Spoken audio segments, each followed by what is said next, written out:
Thank you so much for having me back on to do this. Thank Of you course. for inviting me, Justin. Yeah. Sorry that I don't think we've done anything with you on the show since the last time. Yeah. No, I'm not sure either, but you've done a lot of trans content. Yeah, I'm pro-trans. Yeah. Yeah, I think that's the podcast official position. Which I understand not including me in on those conversations, as I am hypercritical of the trans movement. I think no one should be allowed to do it but me. Yeah, you want to be special. That's why we all do it, baby. Yeah. You call dibs. Great start. I can't wait to continue to not get invited back. But thank you for letting me onto this Halloween space. Alan, David, Alan, it's good to hear and see you both. Welcome back. Thank you. It's good to be here. Yes, welcome from somebody who also hasn't been here since Halloween. And then I think the last Halloween before that. You're my Halloween crew. I'm just a spectral presence. Yeah. First time, long time, etc., etc. Yeah. So the title of my Word document, where all of this information is Mission Storm the Capitol. To give you some idea, and I'll go ahead and start with exposition. Once again, we're using the Troika tabletop role-playing game system. I like it because it's simple. It's for babies. A baby could play it. This is the third time we've done it, and we're babies, so... Yeah. Absolutely. Goo-goo and whatnot. I also want I'm a child. I want to shout out my little sibling, Rogan, who is a trans youth living in Oklahoma, a very scary state to be a trans youth in, who helped me write some of this. So, right on. Just want to shout her out. All right. Yes. Thank you for your contributions. Shout out. Let's get started, huh? Yes. In one of the endless spheres, you each find yourselves back in a new unemployment office. You familiarize yourself quickly with this new waiting room, the beige and pink floor-to-ceiling zebra print carpeting. You each snack on the free tuna salad, crackers, and blue fruit punch available by the help desk. You eyeball each other, knowing full well that you're all about to be paired together for this next job. Please, could each of you describe your character, and if you all know each other? Justin, would you start us off? Herbert does not remember a time before he was a demon stalker. His anti-demonic zealotry erased any memory of his childhood. He eschewed any familial connections, devoting himself to the eternal hunt. It was a solitary existence. Following an adventure roughly 2 years ago, during which Herbert and a small band of adventurers were forced to wear golden ruffs, an unfortunate bloodlust-related incident led to the deaths of his temporary allies, Penny Scoop and Bert Silica. Their ends were too violent and horrible to mention, other than to remind you that Herbert shot an arrow through Bert's penis and he bled out slowly. This unfortunate incident led to some self-reflection, and Herbert began a process of de-radicalization. Demons are not everywhere. Herbert does not have to eradicate all demons. There are already very few demons, and you are unlikely to encounter them by chance. To move on from his past, Herbert took on a new role as a shepherd. Aside from exploring a haunted house about a year ago with a couple guys, the shepherding life had been fairly mundane and peaceful. Herbert took good care of his 4 sheep, Quigley, Stuart, Female, and Dot. They enjoyed hearing his lute music. Most of the time. When lute music is your only entertainment, you sometimes get tired of it. That was what happened one evening as Herbert and the sheep were gathered around a campfire. As Herbert finished playing For Those About to Rock, We Salute You, and began yet another rendition of Rock and Roll Ain't Noise Pollution, Quigley decided he'd had enough and wandered off. He wanted to drown out the sound of lute with the sound of rushing water, so he trotted his ass on down to the river. Sheep are not very good at swimming, as I'm sure you know. Herbert isn't sure how it happened, but while he was playing the second verse of Lute to Thrill, The sounds of Quigley screaming and drowning, well, drowned out his soulful plucking. Herbert, Stuart, Female, and Dot rushed towards Quigley's terrified calls for help, but they were too late to save him. Herbert was again consumed by grief. He spent the next several months studying the necromantic arts. Night and day and night, reading great tomes of necromancy. He was no longer tending to his sheep, and his shepherd's license was revoked. Sheep Protective Services reassigned Stuart, Female, and Dot to a new shepherd on the other side of town. Just last week, Herbert finally mastered 2 necromancer spells, Posthumous Vitality and Skeletal Counsel. Quigley is back amongst the animated, but at what cost? Herbert the Necro-Shepherd is the subject of whispered gossip at taverns across the land, or across the spheres, or whatever they're called in this game. So that's why I'm in the unemployment line. It's because I lost my shepherd's license, because I am now a disgraced Necro-Shepherd. Yeah, well, we're going to make you some money. Thank you for tying up all those plot points from the last couple of games. Absolutely. I appreciate that. David, could you please describe your character, what they look like, and maybe why you're in the unemployment office? Can't follow that up.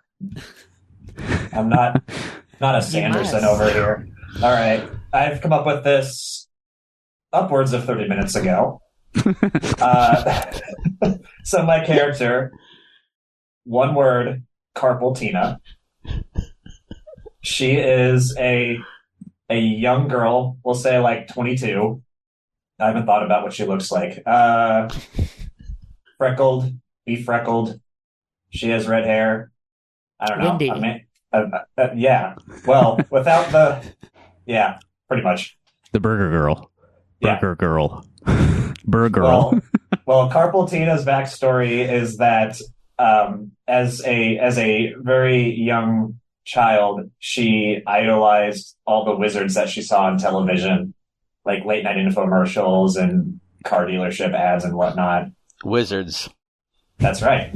She decided to become a wizard herself, and she trained so hard that she overworked her hands, and now she has like a terrible, terrible case of carpal tunnel syndrome, and can't really hold anything, and can't do magic beyond like her one pinky, the one finger that's not connected to the median nerve. Yeah. So as a result, she can cast spells. She has the knowledge to do so, but they are very unpredictable and often not what they seem. So, in other words, I gave myself the metronome from Pokemon ability. Nice. So she knows a couple of hands-free spells, but if we're in a pinch, she can cast a spell, but she won't know what it will be because she's just kind of like, yeah. Yeah, she did this shape so much with her hands, like, yeah. God, I know the feeling. The casting. Yeah, that's right. It's a audio podcast. This isn't going to be a video, but so everyone knows, I did a groping. Right. Yes. Yes. Imagine the like you're casting a spell or doing a Dragon Ball Z fireball. It's the same hand shape as grabbing a breast.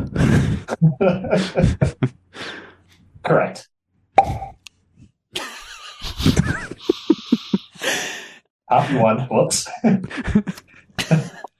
Thank you, David. Alan, could you please follow that up?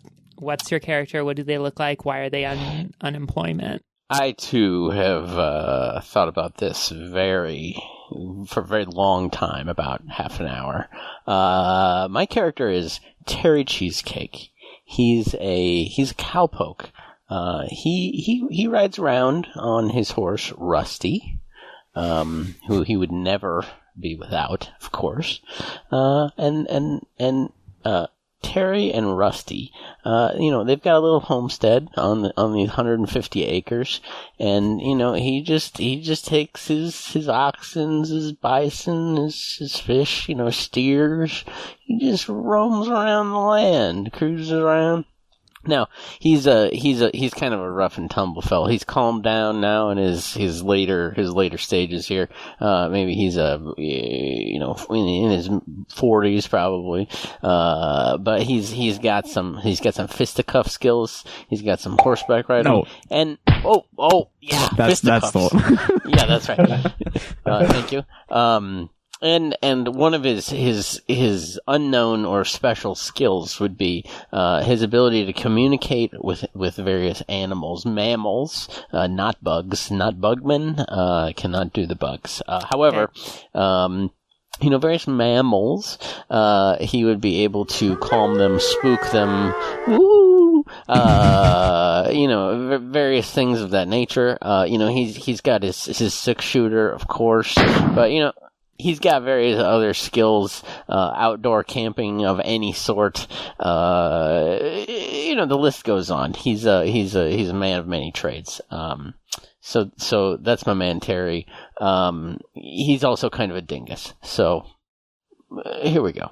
What's he look like? A dingus. He's a dingus. He's kind of a burly tan man. He's kind of gruff. He's got a little beard going, scruffy hair. He's got a hat, of course, cowboy hat. Let's see what other things we got. I'm imagining Timothy Oliphant until you say something to the contradictory. Yeah, that's about right.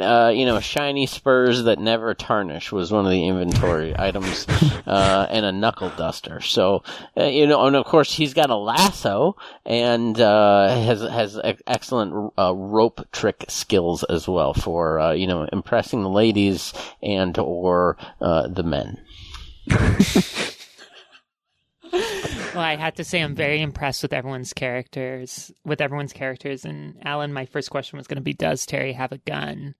Of course he does. That was one of the first things that I had to add to this character. I apologize to everyone. It's just who I am. I can't help. You can't change a tiger's stripes. That's the consistency across the Cheesecake family is they have guns. That's right. Okay. You're all sitting there eyeballing each other. And the thinking engine behind the help desk slides open the little window and goes, "Please come inside and make your way to cubicle 9B for your workplace assignment." Star Trek style door opens near the help desk, and you see a wall of smoke pour into the waiting room, and your senses are overcome with it's full hookah lounge smell in there. You walk into a large office space, overwhelmed by the smell of the smoke and the creaking of chitin, as you notice every cubicle worker is a giant ant working simultaneously on several CRT desktop monitors. You make it over to 9B and see a large carpenter ant who goes, "Walk in, sit down." Hey, Terry, are you able to talk to these ant people? I'm not able to communicate with any sort of bugman. Can't understand what a word these guys are saying. I don't understand a damn thing they're saying. Also, I don't even know. I'm not even supposed to be here. I'm just looking for the subsidy office. Why am I here? So, Terry, as per your character sheet, Herbert and Carpaltina can understand the ant. Terry, unfortunately, you cannot understand anything the ant is saying. So hopefully you two can translate well to Terry and your faithful steed. I'm going to say Rusty can understand everything the ant says. Your horse. Yeah, Rusty he's cool. I never really thought about Rusty as an additional character, so we can just make him up as we go along. I didn't last year when Quentin the horse. I think that's right, Quentin. Yeah. Became his own character. So You got this. I'm gonna go ahead and say canonically, Terry, you can't understand anything the ant says, but Rusty can translate it for you because you can't speak to Rusty, and Rusty can understand ant. Okay. So the ant shuffles you in, and he immediately takes a huge rip out of a one-hitter and coughs out a little blue fire. You see 3 metal bar stools with red vinyl tops.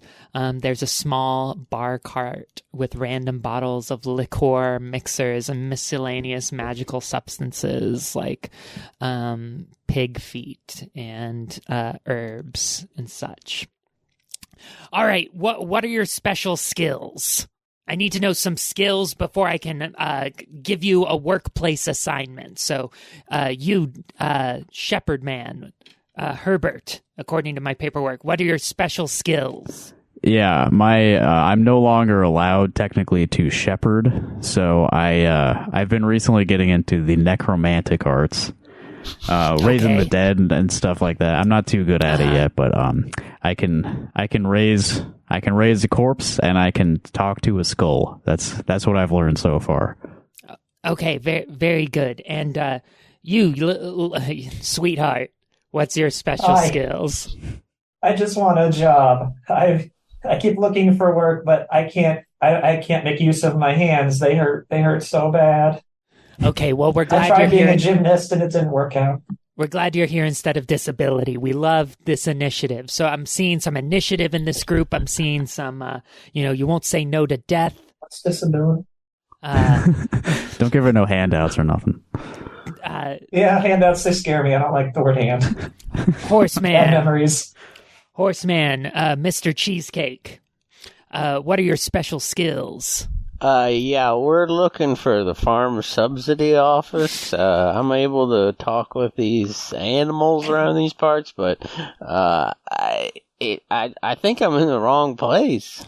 No, so you're in exactly the right place, because it sounds like you're good at communication. You have good communication skills, which is something we're always looking for when we're looking for people to fill our job inquiries. So let me ask you all this.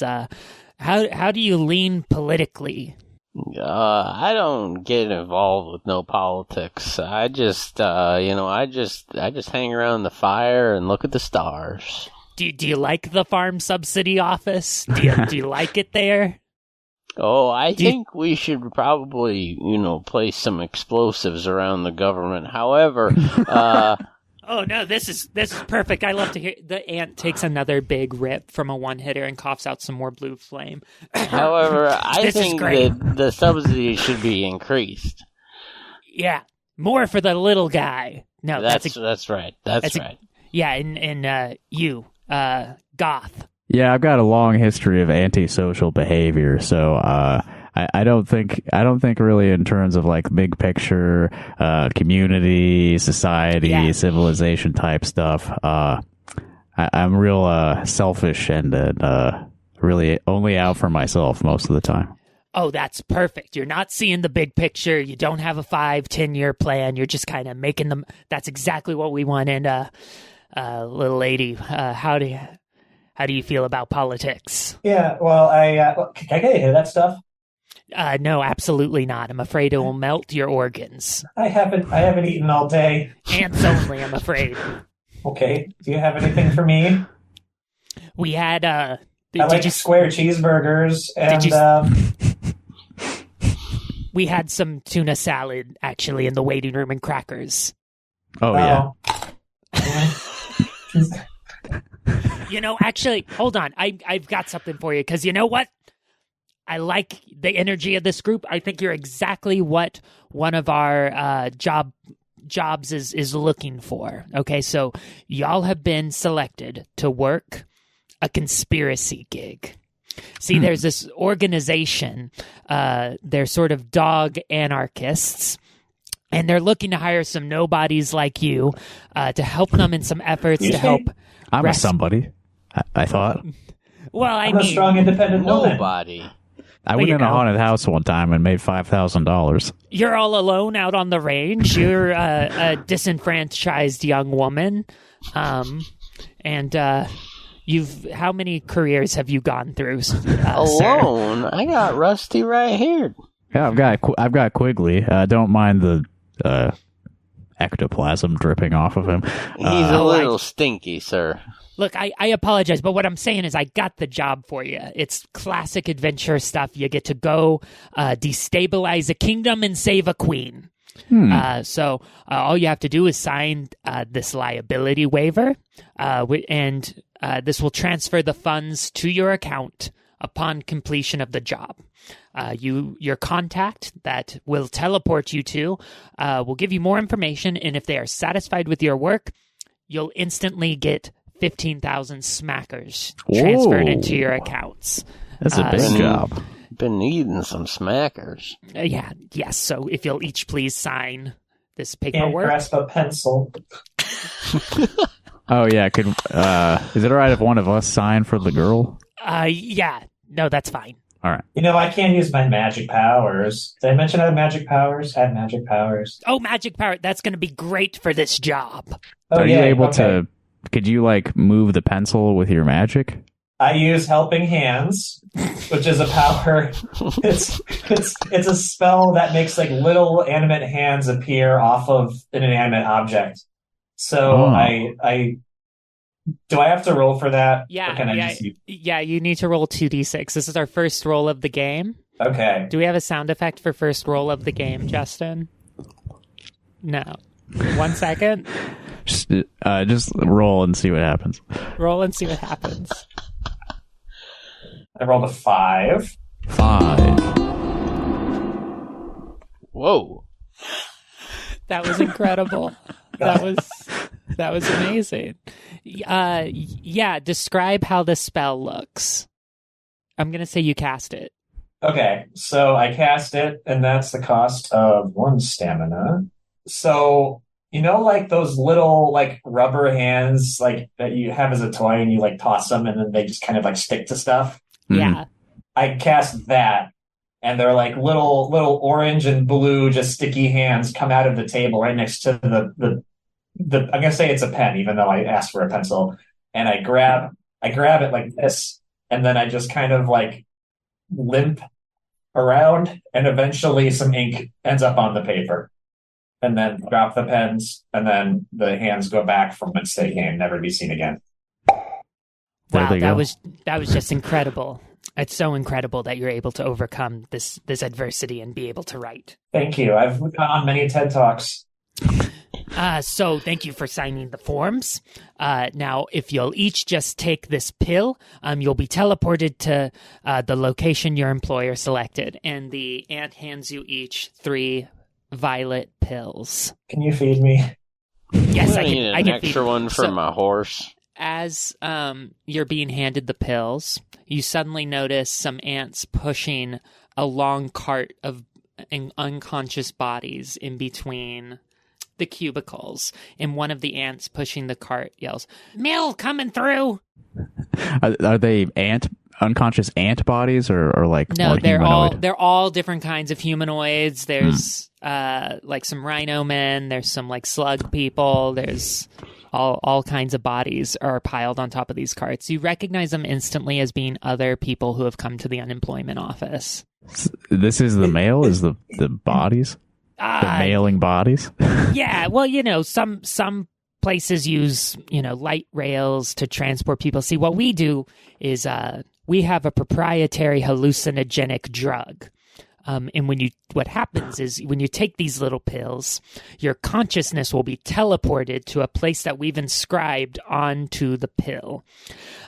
We will then send you to our mailroom, where your body is translated into light waves, shot it through a cannon into space, and the connection you see between the body and the consciousness is so powerful that your physical body is just instantly transmitted to where your consciousness ended up. And there you have it. Oh, so we're not really teleporting. Well, you are. Just, we find it easier to send the consciousness first, and then we send the body. And then you won't feel a thing.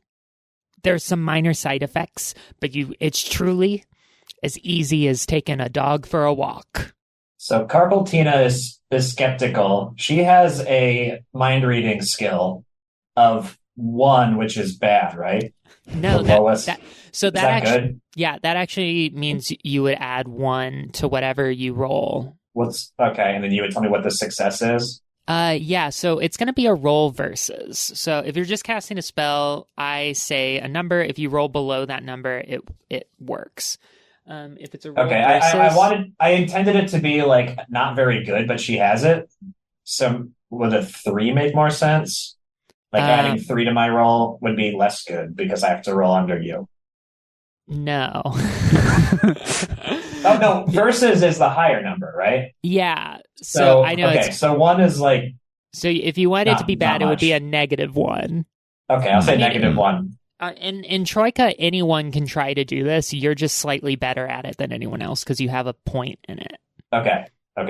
Yeah. Okay, yeah. So I'm going to attempt mind reading. Okay. Tell me what you got. Is it a D1 or a D2? You or roll 2d6. 2d6. Yeah. Mm-hmm. 7. 6. 1. I only did 6. Oh my god. Okay, so what happened is we both rolled a 7. So if you'd like to spend one of your lucks, if you'd like to test your luck to break the match, you can do that. Otherwise, the ant, like, you can, like, be into the ant's mind, and the ant goes, I know you're in my mind. Yeah, I'm going to say for the sake of the story, being in an unfamiliar unemployment office, that I don't do luck. Okay. And so I tie. All right, well, no more funny business. Let's get to the real business, which is getting you those smackers. So let's send you to your temporary work assignment, your new boss, if you'll just take this violet pill. I've teleported before. I'm not too worried about it. I'm just going to pop the pill into my mouth. And here I go. So all of you see Herbert's body just completely just like ragdoll upon taking the pill. Oh, God. Did I do that? I've done that before. Are you all taking the pill? I've accidentally killed before. That's what I'm saying. Sure, fuck it.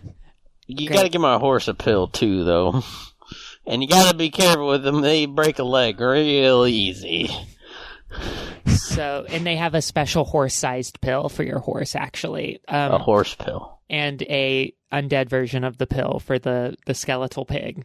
Sheep. What was the name of the skeletal sheep again? Quigley. It's Quigley. Quigley, thank you. Yeah. Okay, so as you each take your little violet pills, you can feel yourself shrink and expand. You feel filled with hot air and cold water. You're anxious and empty. You see a door. You open the door. You see your mom naked. She screams as you grow wings and fly directly into her stomach. On the other end of her blood and bone, you see a blinding light, and you suddenly find yourself in a windowless concrete room with a poker table. There's a border collie sitting at the end of the table, shuffling a deck of cards. The dog has a masculine humanoid body and looks you in the eyes, and a voice from the collar around its neck begins to speak. You see that each of your comrades are sitting next to you at the poker table. Ah, there you are. I trust you had a safe time getting here. Yeah, I VoIPed over here. I ate the pill. I took the violet pill. Hi. Okay, well, I wasn't expecting the group that they were going to send over to look like you all, but I've got to trust the ants. My name is Bobby. I'm a representative of the CIA. Hi, Bobby. What's that stand for? Centralized Intentional Anarchists. Oh, okay. Mm-hmm. Oh, yeah, they didn't say dog anarchists. Right. Mm-hmm. I should have expected a dog man. Welcome to our sphere in the kingdom of Uso. This is a standard, non-representational monarchy ruled by a divine king and queen, and we've been stoking the fires on this kingdom for a while, and there's a debate happening today between the termite population and the dog population just outside the capital. We are sworn enemies to the termite faction in the city. They just want to eat all the wood. Yeah. They just want to eat all the wood. They all look the same. They all eat the wood. Yeah. We can't let them do that.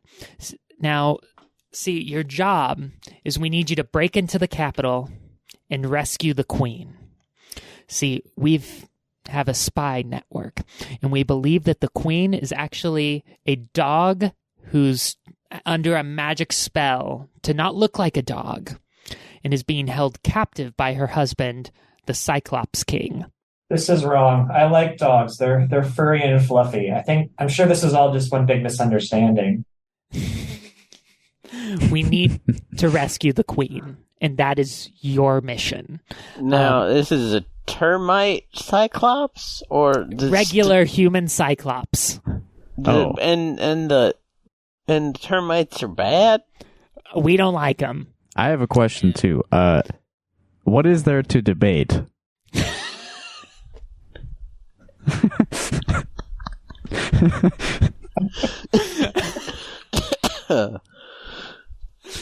That's an excellent question. See, the termite faction wants to eat all the wood. We want to use the wood to make newspapers so that we can continue to manufacture and sell our anarchist newspapers. I fucking love newspapers. Newspapers were made from news. They're made from trees, believe it or not. I was surprised also. Here, would you like our latest issue? And the dog, Bobby, the border collie, pulls out a newspaper and hands you each a copy. And on the front, you see the bold title of the newspaper, which is "For Every Dog, a Bone." What's the production cycle on this? How often are you churning these out? Every week. Okay.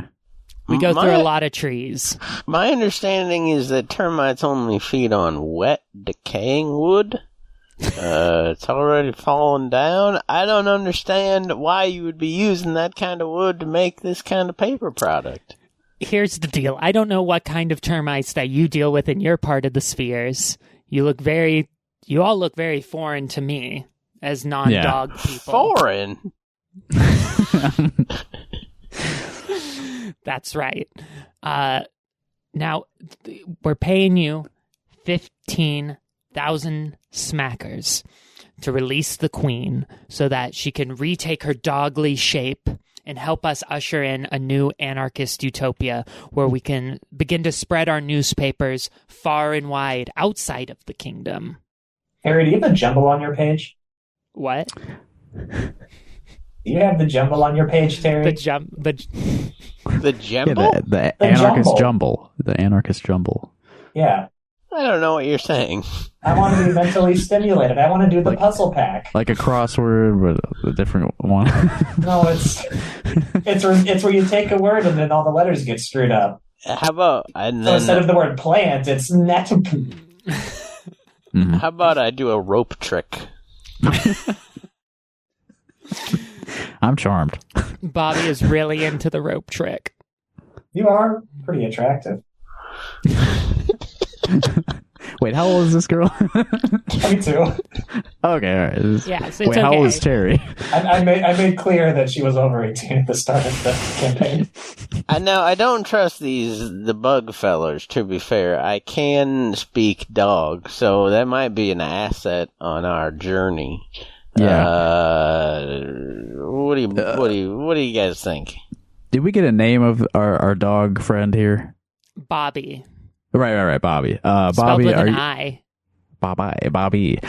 Do you? Wait, is there an E in it or no? No E. Bobbi. This collar that you're wearing, where the sound comes out, what's the technology there? How does that work? Do all dogs have this? That's what I'm mostly curious about. All dogs in the kingdom have this, yes. Okay. Yeah, you can buy them on this toll-free number for only 4 payments of $19.95. Sometimes they give you a litter box, too, if you call soon enough. A litter box for dogs? Do they let cats around here? We have toilets. So let me give you the scoop, okay? We're in a basement.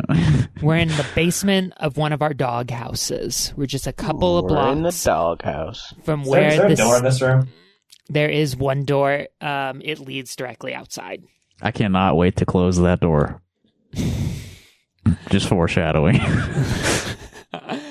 You walk a couple blocks west, you'll hear the debate So what we need you to do is get into the Capitol building, which is behind the debate stage. So you're going to need to cause some sort of distraction or disruption to distract the Garden Knights, who are sort of the protection of the Capitol, or find some other way. Create a distraction in the crowd.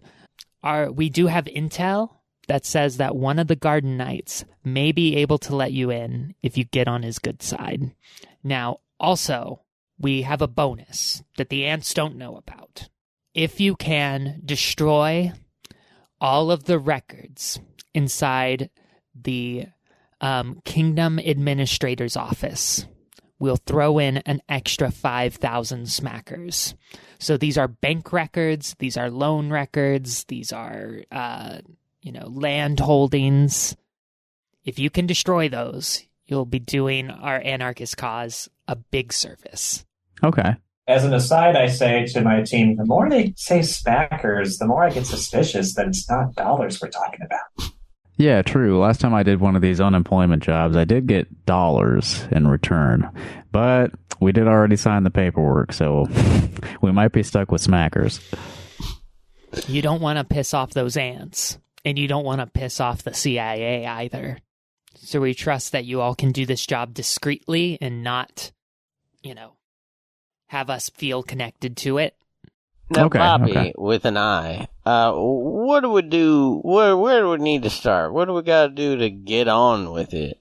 All you have to do is take this pill. I'm just kidding. As a dog eating one. Just leave the doghouse, go a couple blocks west. You'll hear the demonstration. You'll see the Capitol building. Just get into the Capitol, find the Cyclops King, and rescue our queen. Please note, I've been on Rusty the horse the entire time indoors. Are you wearing sunglasses indoors too? No, he doesn't have sunglasses, just a hat. He's a cowboy. Do you have any You don't clothes have besides the hat? Or just the Oh, hat? there's chaps. Okay. Assless, I presume? What other kind are there? Yeah, I think all chaps are assless. Yeah. By definition. That's what makes a chap a chap. Yeah, he's wearing cowboy attire. That's what I'm saying. Chap Yeah. is defined by its lack. Well, it sounds like we just got a short walk ahead of us. You guys want to head out? Let's Sure. move on. I'll go. I have agency in this scenario as a woman. Yeah, that's true. Excellent. So you walk up the stairs and you find yourself having to kind of like crawl out of a literal... You find yourself having to crawl out of a literal doghouse. And you see that you're surrounded by these very kind of large, single-story homes all around. You can hear the sounds of the demonstration. You know it's coming west of here. And you begin walking west down narrow cobblestone streets. Oh, before we go, we better close the door to the doghouse behind us. Don't want to leave that open. You hear Bobby yell, "Thank you, that was really polite." Wouldn't want You should anyone al- to stumble upon that. If you have to open a door to go through it, you should always shut it behind you. If the I'll door make is open sure. when you walk through it, you should leave it open.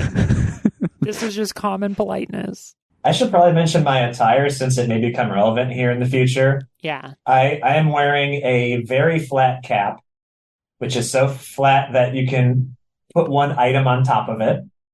I have a wind chime necklace, which is very loud whenever I walk. That's as close as I got. And I have a hands-free umbrella as well. I can probably shelter a second person with it's that big. I can't wait to see how you utilize each and every one of those items in tonight's adventure. Thank you. So as you begin walking, you hear the sound of chanting and bells and drums as you move closer. The wooden and plaster houses are all several stories tall and painted in different desaturated colors, like a quilt made by a tender relative. You suddenly hear a sharp voice in one of the alleys go, "Hey, come here." Ow. God, your voice poked me. Yeah, I get that. Name's Rivets. You see a very tall termite man in a trench coat and fedora. What's the logistics of that? How many sleeves does this trench coat have? It has a sleeve for every pair of legs. Oh, so one sleeve except per the pair. bottom, except the bottom two. That Okay, I was gonna say, is it a onesie trench coat? Partner, what's going on over here?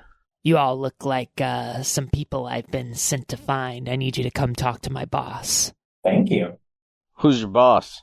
Oh, have you heard of Joey Splinters? Nope, can't say I No. have. Mr. Termite, are you speaking human language? I'm speaking. You have to ask. I'm speaking the language of the streets now. Are you gonna follow me, or are you gonna get into some trouble? We just want to talk. I do like trouble. I do like talking. I do like Here, chicken. we'll buy What's- you lunch. Let's let the girl decide. What Free shall we lunch do, on us. ma'am? Couple drinks, and we'll send you on your way. We just want to introduce you to a couple things. Ma'am, what do you think? The woman's voice has been silenced. Well, Terry, let's hear him out. We wouldn't want to, let on that we are anti-termite or anything. Well, I don't trust him, but all right, let's see how this takes us. Don't want to blow our cover. I say quietly. So Rivets takes you all into what I'm going to describe as a very Italian-looking restaurant. You walk in, you see the very Italian checkered board, drapery over all of the tables. Yes. My people. This might be the termite mafia. You're led to a back corner table where you see a very large termite sitting there with a big plate of spaghetti. He goes, "Hello, my new friends. Come and sit down." Oh, I can't use a fork. "Oh, we'll take care of you. I'm so excited to talk to you, my friends." And so, each of you sit down. Rusty the horse sits down politely on one of the chairs. Quigley hops up onto a little chair. He's so well behaved and lifelike. Mr. Splinters, is it? "Yeah, I'm Joey Splinters. Why do they? Was that your real name or is it a nickname? It's my real name." Now, Mr. Splinters, what do you ask? Why are we here? "Well, my organization has been looking out for a group of adventurers we believe that have been hired to come and rescue the Queen on behalf of the CIA. And now, What's that stand for? I don't know. And I didn't mean to accuse you of knowing that. I think you all look real smart, and I don't think you'd associate with those dirty dogs. But in case you happen to know those dirty dogs, or people who know those dirty dogs, I'd like to make you an offer. My organization is prepared to pay you $15,000. Dollars. We want you to kill the King Cyclops and rescue the Queen, because we believe that the Queen is a termite in disguise who's been forced to take the shape of a very small woman. We want this Queen freed because we believe she will let us eat all of the wood." That sounds like a pretty good plan to me. Let's kill the king and save the queen, right? Kill the king, save the queen. Now, when you kill I'm not going to remember that. Can you write that down on my hand, please? Now, to be fair, we were only supposed to rescue the queen for those other fellers? What fellers? the termite gang leader, Joey Splinters, weird termite eyebrows raise immediately, and he goes, he shouts out, "Let me get some maggot mimosas for my new friends here. Here, look who's going to serve. So this is our newest rising star in the organization, Fido McTermiteson." You see what is clearly like a pit bull dog wearing a pair of those like it's a hairband with little fake termite antennae coming out of it with little poof balls at the end of the antennae. Hello, Fido. You can call me Termiteson. Sure. He puts down a maggot mimosa in front of you, and he just kind of like stares at all of you knowingly. Can you feed me that? I'm thirsty. I can't use my hands. The Joey Splinters goes, "Fido Termiteson, come on, feed the young lady. Feed our new friends." And he leans in close and whispers, "You gotta kill the King Cyclops, and you gotta make it very well known that it was the dogs who did it." Can I use my spook animal spell on Mr. Fido? You absolutely can. Here we go. You can do whatever you want. 6 and plus 1. 6. 1. You said 6 plus 1? That's right. Yeah, so that would be a 7. So I'm going to say you cast it. So can you describe the spell to me? All it was described was a spook animal. So he has the ability to, like, in like a herd-like situation, spook them. So I'm imagining this like dog-like figure. His hackles are up. He's like, oh, there's something outside type, situation. Like when a dog freaks out for no reason at all. Yeah, like that. Okay, excellent. So Fido does like that dog sound we all hate to hear when you accidentally step on a dog. That like, arr! So he succeeded. He spooked. He absolutely succeeded.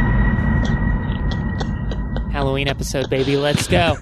Fido barks visibly, and every termite in the building grabs like weapons at their hilt and looks at Fido with knowing that this is a dog. Joey Splinters goes, "Hey, get him now!" A couple termites like grab the dog. The dog's fighting and trying to bite back, and he's being dragged into the back. Oh, Carpaltina, since she loves dogs, it's like an impulse that she can't get like past.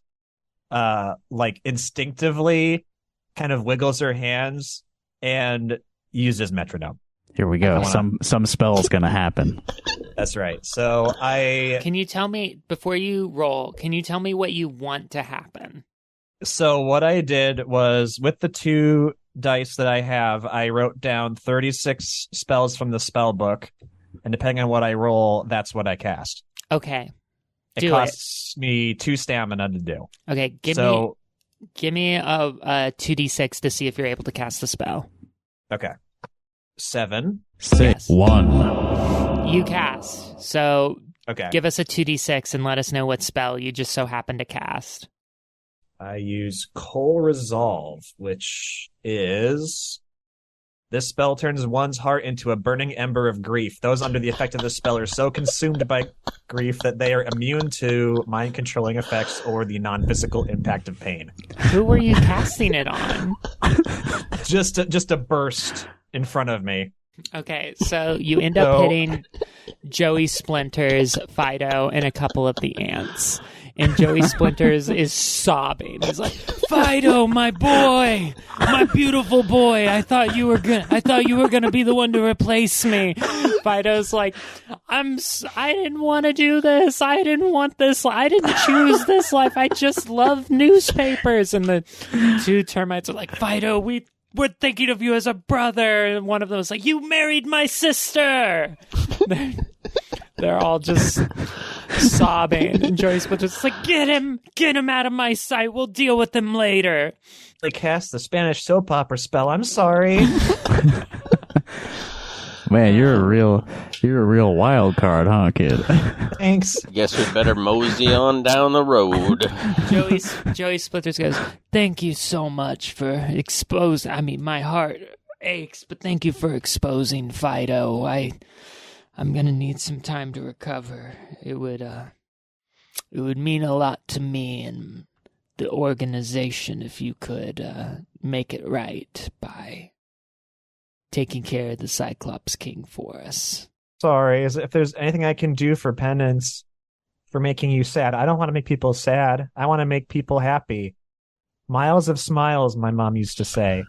What if we don't kill him, but we bring him here to have him render your judgment upon? Well, I think that would be a very, very good birthday present for me. When's your birthday?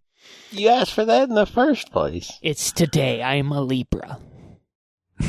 Happy birthday. Thank you. I'm sure you each have something interesting to say about Libras. Go. What's a Libra? I like their black and white stripes. Sorry, I dropped a glass.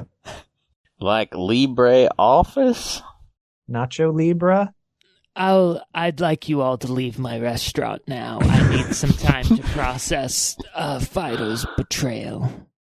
Got the mimosas. Okay. Sorry, I could clean up the glass I just dropped if you want. Please leave. I want you out of here now. Okay, let's go get to work, I guess.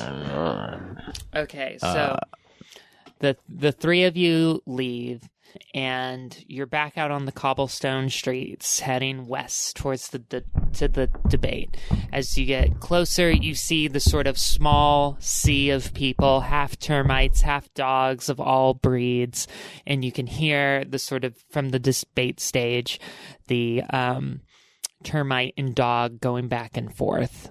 Maybe we should take a listen to what these folks have to say and learn a little bit more about the local politics. I think they're filming this on C-SPAN too. We can just watch it later. Okay, yeah, I guess that's an option. We do have work to do. You hear the dog representative talking about the importance of education and newspapers, and how the Cyclops King is doing everything in his power to ethically distribute wood to the termite population. The termite debater is saying that his termite constituents can never have enough wood, and dogs smell bad when they're wet. I mean, they think both do sides make a smell good point. bad when they're Is that wet. racist here? Yeah. Yes. Huh, so the termites are kind of racist, it seems like. Yes. I think they both make excellent points. What is my character? Dogs do Oh, yeah. smell when they get wet. Have you ever smelled an animal when it gets wet? When it's raining outside and you're in the field and there's these animals out there? I have an umbrella. A wet living animal smells bad, you should try traveling with a dead sheep for a while. I mean, that just doesn't even compare. You're stinking up this place. Why do you have that god darn thing here? Look, my grief drove me to a Pet Cemetery style scenario. I couldn't let him go. Did someone cast Coal Resolve on you too? I think I just have a natural coal resolve because I had suppressed my emotions for so long. Why did you pinch your nipples when you said that? I didn't make any contact with my body. I just moved my hands. Well, from this point of view, Mr. Herbert. When I feel something deeply and I'm remembering the grief I felt, I have to place my hands as close as I can to my heart. Basically, I got in touch with my feelings and I'm a changed man. Anyway. That's beautiful. Got in touch with your feminine side. There's nothing wrong with that. Let me paint a picture for you. You can see all of this happening in front of the Capitol lawn. On the Capitol lawn, you see various different garden knights. So garden knights are a troika monster. They're like a blue-hued, immortal, bored, undead guard knight. Their weapons are sharp garden instruments. So like scissors, clippers, rakes, trowels, that sort of thing. And behind all these garden knights, which are sort of like, around the perimeter of the fence, some are on the lawn in front of the sort of Capitol building, you see the Capitol itself, your objective. Just to remind you, Bobby said, you just need to get into the Capitol. That's your next objective. That building is bigger in person. It's towering over us. I seem to remember that there may have been a garden knight that we could, he would let us in if we got on his good side. Yeah, why don't you give me a looking around roll? Herbert is trying to look around. Give me a 2d6. I'm going to attempt to look around. I have rolled this 6 and 4. Sorry, it was actually 5. So that's 11. 6 and a 5. So Herbert, you're totally distracted. You certainly didn't roll under. You see these sort of bastards of life, these immortal garden knights, and you're kind of like too distracted knowing about their immortality and seeing how bored they look with life. And you're kind of just like doing some insider baseball in your mind, thinking about necromancy and demons and where potentially these fit. Yeah, how'd they get like that? Either of your companions are welcome to also do a looking around roll. I have a skill for sense of smell. Can I use mine that? was a 5. In place of a 5. around. A 5 works. Hold on to that sense of smell. I love that. Okay. So, Terry, you're able to spot this queer figure a mile away. Your keen cowboy eyes is trained to spot A queer figure, you say? the queer, that's right. the queer, soft and sensitive folk.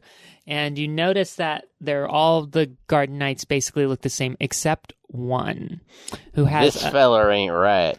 This is a queer feller. This garden knight is wearing, like all the others, has like different roses embellished, like real dead roses embellished across their armor. But some of the flowers on this knight's helmet are still alive. Your sharp cowboy, keen eyes even see some life still twinkling inside the immortal dead's face. Ah, Terry, your sharp vision poked me.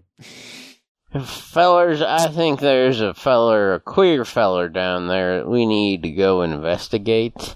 What do you think? Are you bothered by his queerness? Is that why you want to interrogate the fella? It's not the queer, it's just unusual. That's all I was trying to say. What are you Men are all the same. What are you accusing me of? Look with your eyes, not with your brain. Herbert is an elder millennial, and he's very sensitive to the, boomer, political incorrect, manner of speaking. Herbert, so he just pounces on anything that sounds bigoted. Herbert, get over it, okay? You have to be accepting of people who are different than you. Well, same for you, Terry. I mean, just because this garden knight looks a little different doesn't mean there's anything wrong with him. Different? He looks alive. Look at him. He looks amazing. Oh, wait, you think it's good? All right, never mind. I guess I just got upset over nothing, as is my wont. Thank you. Good Lord. Let's go. So you all trot and skip and walk over to this garden knight who's standing in front of some fencing. Can I get the results of my sense of smell roll? Yeah, also? yeah. We gotta get what back was to your that. roll? I rolled a 4. You rolled a 4? You smell, on all the garden knights, you can smell some potpourri. You smell some dew in the air, some electricity in the air, like some change is coming to this kingdom. You smell the termites, which smell like cricket flour, if any of you have ever tried cooking with cricket powder. You smell the dogs, which some of them are wet. They don't smell nice. Some of them have bad breath. It's up to you to decide whether or not you like dog breath or not. I tolerate dog breath. It comes with the package, which is a nice fluffy creature. And there's some nice fluffy critters here. On this particular garden night, you do smell fresh flowers. This garden night, well, I don't want to comment on its smell, but it smells really good. Maybe, so I believe I commented on it. we would like to get on the garden night's good side. Do you want to maybe like Terry, you could tell the garden knight that you think he looks amazing, and Carpaltina, that's your name, right? Carpaltina, you could tell the garden knight that he smells nice, and I could play some of my lonely tunes. What do you think? Do you think he'd like any lonely tunes? Well, maybe we should go talk to him and see what's going on, or them, or they, whatever it identifies as. Won't that make the other garden knights jealous? I mean, we don't have to tell them.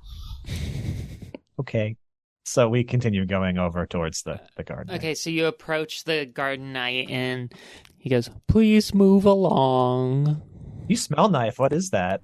Mr. Garden Knight, are you a fan of lonely tunes? You see the garden knight start to blush. I'm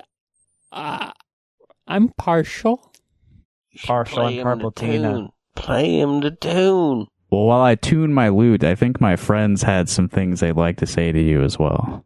Oh no, Mr. Garden Feller. I just think your live flower is a beautiful choice. You smell nicer than most of the things here. You see the garden knight kind of collapse into themselves. Their hands get close to their knee, and then they spread their arms open like a beautiful phoenix rising from the ashes. They start... Shit, don't let the other ones know. They start moving their body in undulating wave-like patterns, reacting to Herbert's lonely tune. Does a spin around. Herbert, it's like you're the Pied Piper and the garden knight is an itsy-bitsy spider. Falls to the ground and starts hammering into the ground and pantomiming tears like a mime coming out of its eyes. Oh no, I'm sorry. Did I do that? I don't like people are sad. I like when they're happy. Haven't been so happy in hundreds of years. Oh, good. I don't read people so nice. I don't know how you all knew, but I didn't dream of being a garden knight when I was a little one. I dreamed of being an interpretive dancer. You know, I thought I saw something like that in you. I might have misgendered you earlier, by the way. Garden knight. I don't, as an immortal being, I don't perform gender very well, and I don't care. I'm kind of a genderqueer garden knight. That's great. Yeah. That's all that's pronouns. I can't thank you all enough for reminding me of my passion. Is there anything I can do to pay you back? I'm really hungry. Now, Mr. Knight, we need to keep moving along. We're looking for the royalty around these parts. Don't mind the lady. She's not hungry. She's lying. She just says that. What? No, I have agency. I'm hungry. Look, guys, I'm about this close to abandoning this mission so I can go to the Shake Shack across the street. Yeah, I think they just have... What's a Shake Shack? I think they just have dog food and a wet wood in there. You're looking to see some royalty? Well, I mean, I shouldn't, but then again, I'm the captain of the Garden Knights. If you want, I can just let you in one of the side doors into the capital, and you can, I don't know, look around for some royalty or whatever you want. Yeah. You got like a backstage pass sort of deal we could wear? No, but I have a key. Ooh. You don't have to do that. Don't put yourself out for us. Could we borrow that key? We'll bring it back. No, We're just going to look around. Of course. Here, Sure. Your comment about my smell really did something for me. Take it. What is that, by the way? What do you use? Roses. I smell like roses. Well, it's not wet dog breath, that's for sure. Careful with the... What did you say? Just commenting on the dogs. There's a lot of them here. Yeah, they make up about half of the population here. Is it like free range roses? Are they treated nice? Oh, I manicure them. Oh, that's good. That's good. Mm-hmm. And the other half are termites? How does that work? The other half are termites, yes. Is there any interbreeding? I guess I didn't think about that till now. Are they perennials or? I'm immortal, so they're annuals. And They're I mean, typically termites are in the very large populations, and they're equal here? I mean, I'm just trying to... I like talking about race like this, you guys. Let's talk about roses. The leader of the Garden Knights gingerly places a key to the capital in your hand, Carpaltina, and he goes, "The Garden Knights out front won't bother you. Go ahead and just walk on pat." He opens a gate for you. He's like, "Go ahead and go in." I dropped the key.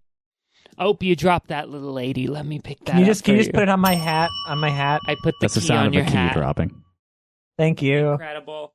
That's what it's for. I know I look kind of silly, but that's what it's for. It's a very lovely hat. Thanks. All right. Can someone close my umbrella? I don't know if I can fit through the door. Yeah, that sounds like this. Thanks. Incredible. That is a rather large umbrella and heavy, too. Me and Rusty mosey on out. And now it's time for you to mosey on out, listeners. As our adventurers enter the capital, many questions are left unanswered. Is the queen a dog? Or a termite? Or just a very small woman? Will Herbert the Necro-Shepherd, Terry Cheesecake, and Carpaltina fulfill the mission of the dog CIA or the termite mafia? Are smackers dollars? What is Carpaltina's character? For all of these answers and more, be sure to tune in next week for the exciting conclusion of Rocktober Hardloween Carcass 4, Mission: Storm the Capitol.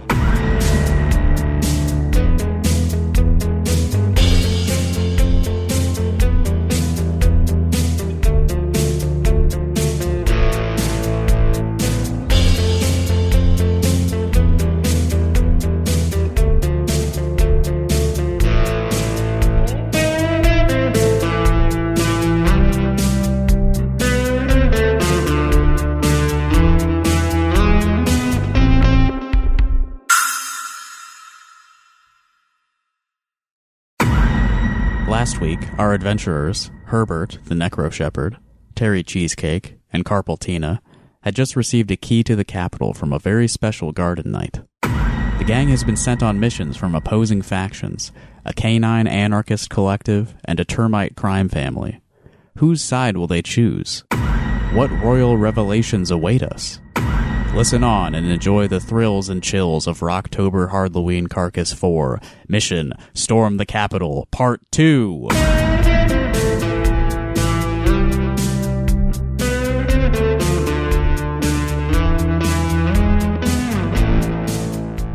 So the three of you make it inside the Capitol. This is it. You've made it into the Capitol building. That was the first step. Congratulations, adventurers. You're inside the Capitol and you see that you're at the intersection of three different winding hallways. One straight ahead, one to the left, and one to the right. Which direction do ye choose? Let's go back and ask the Garden Knight for directions. Well, we can't really tell him that we're gonna potentially assassinate someone, right? Should we tell him? You don't We're want to ask not for directions. assassinating Don't be so stubborn. nobody. That's wait, we're not? termite mafia's job.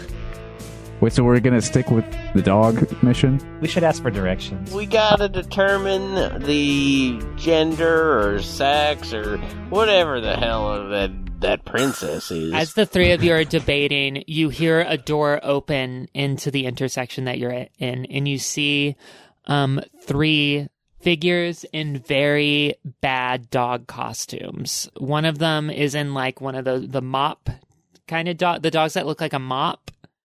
One is kind of dressed like that. One is like doing like a Borzoi thing where like there's like this huge like snout. Schnoz. This huge schnoz. And then there's one that looks like the Taco Bell dog.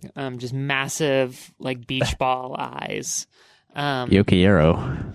And you see the 3 poorly disguised figures who are poorly disguised as dogs look at the 3 of you, and they draw their weapons. Each of them has like a pair of knives. Hey, now, put those down, fellers. I unsheath my crook. My Don't shepherd's make me use crook. this. I held up my pinky. Don't make me use this. Oh, I've got my 6-shooter out. We're definitely dogs, and we're here to kill the fucking king. Get the fuck out of our way. Excuse me, sir? I came up with a clever plan just now. If we have time. I just noticed I have a pocket full of dog treats from a previous adventure. I pull the dog treats out of my pocket and I say, "Oh, hello, dogs. Would you like some of these dog treats?" And I try to communicate. I say hello. Identify yourself and dog at them. They like whisper to each other, and one of them goes, yes, sorry about the misunderstanding. We're dogs. Here, you know what? We're both full, but Terry here would love a dog treat. And they kind of shove Terry, the dog dressed as the mop, towards you, and you hear like a big like a gulp sound. And Terry comes over and is like, thank you for the treats. And you clearly see like termite mandibles sticking out of the dog mask and like forcing dog treats into his mouth, and you hear gagging like Your dog accent is terrible, fellers. Oh, we're from the next kingdom over. We're tourists. Tourists that are here to kill the like king. dogs. Now that's interesting. I mean, they did kind of play their hand immediately. Oh, kill the king. No, something must be lost. It's these collars. And you see that they each have like cardboard wrapped around their neck to emulate the dog speak collars. Now, let me ask you something. What do you think about royalty in general? Are you looking to kill this king and replace it with some sort of termite king, or? One of them immediately hisses, "The queen is an abomination and she must be exterminated." Okay, you didn't really answer the question. Are you just like replacing the royalty? Or are we like instituting a constitutional democracy, or like what are we thinking here? Or Terry, I like it. We want to establish a termite nationalist fascist government. Okay, that's when I immediately just pull the trigger. Hold on. That's a 4. 4. It's a 4 plus 1. That's a 5. 1. 5. We're gonna say you shoot the racist termite. Describe which one you shoot and what it looks like. Which one? What do you mean? Which one I shoot? Are you shooting the one that was speaking? Yeah, I just blast him. Center mass, just dump him right in the chest. If he had a spine, it would have severed it. Yeah, then we're gonna. I don't really know how the bug. We're gonna works, say you shot the Chihuahua looking one, and the Chihuahua just like you just see termite blood just like pouring out, and the other two start screaming. They're ah. And they pull knives at you and try to attack. So let me figure out the order here. Well, I guess we've chosen a side now, pretty definitively. Well, I mean, he was saying some bad stuff. There's still another side, Justin. There are. Herbert, you can make a move. Okay. I have already pulled my crook out in order to defend ourselves. So I'm going to try to hit one of these fake dogs with my crook. I guess I'll hit Terry, the mop one. The one that I force-fed dog treats. Excellent. Give me a 2d6. Okay, I've rolled 2, 3. Yeah, describe how you use your crook against this dog. I bonk him right on his mop head and apologize for that sounding racist.